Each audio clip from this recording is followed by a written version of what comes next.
started to build about 20 minutes after we packed up the car and hadn't stopped growing.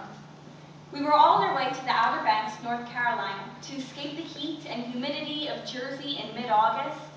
My mom, dad, sister, me, 6 suitcases, a surfboard, tension thicker than the New Jersey air pollution, made for a pretty cramped car.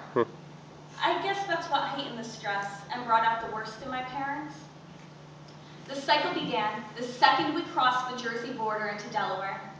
Passive aggression, full-blown screaming, the cold shoulder, and repeat. This hadn't stopped for the entire 22-hour journey. The fights were exhausting, and eventually, my 10-year-old eyelids slowly drooped, and I drifted off into a restless slumber. I awoke to a dark and silent car. We weren't moving. We had pulled over on the side of the road on what I would soon come to learn was the outskirts of the island of our destination. The car seemed too quiet, groggily. I opened my eyes a little wider, looking for my parents. They weren't in the car anymore. Why wouldn't they be here? Were they off killing each other? Or something worse? Zombies. I looked to my right, over to my older sister for some answers, but she was fast asleep. Before I had the chance to wake her, my eyes latched on to what was just outside her window. Acres on acres of tall, shadowy corn stalks!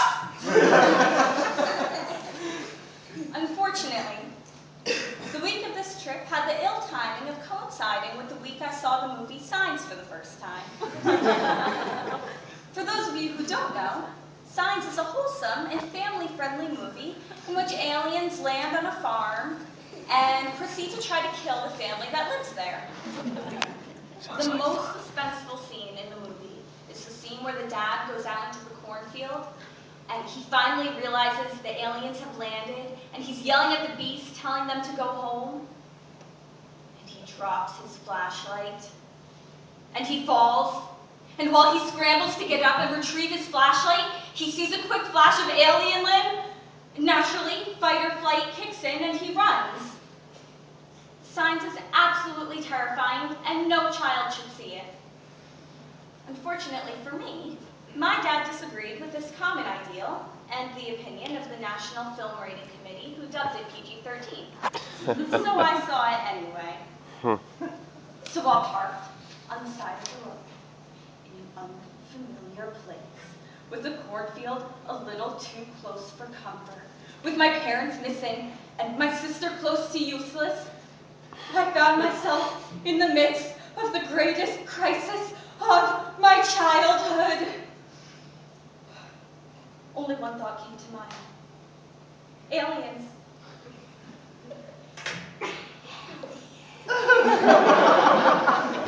Aliens! The aliens got my parents, and they're going to get me, and we're all going to die. Aliens! I felt just like the dad in that scene, and all I wanted to do was run. My claustrophobia was kicking in. I couldn't breathe. I had to get out and find my mom and dad. I scrambled out of the car into the pitch black, breezy, cool night.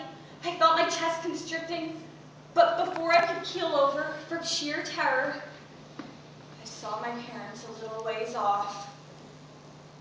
They were standing bolt straight, chins raised, looking up at the sky.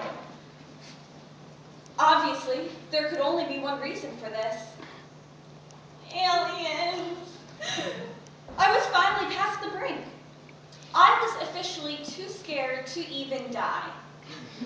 And to think, just a few hours earlier, I couldn't imagine our family situation getting any worse. Now here we all were, about to be brutally murdered by aliens.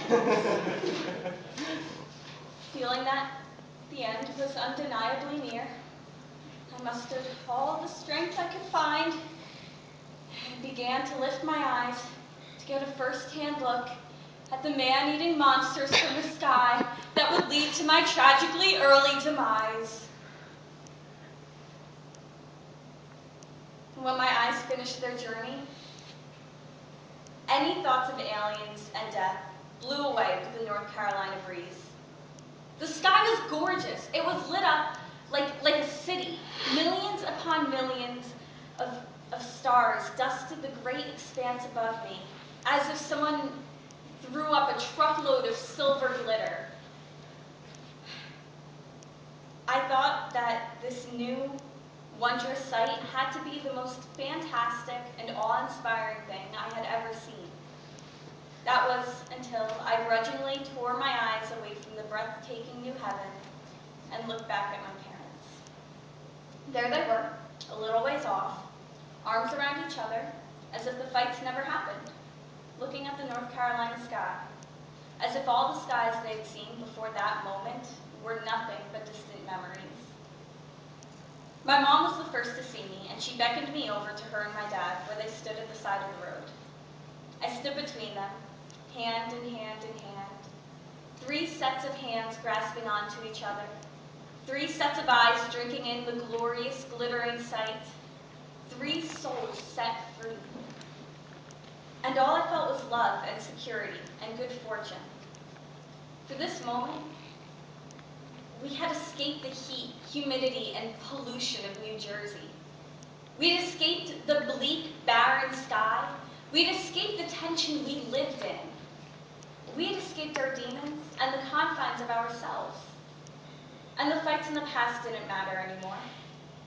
For at least one small moment, frozen in time, we had found something majestic enough to surpass the constant strain that had fallen upon my parents, upon us, and we shared in the joy together.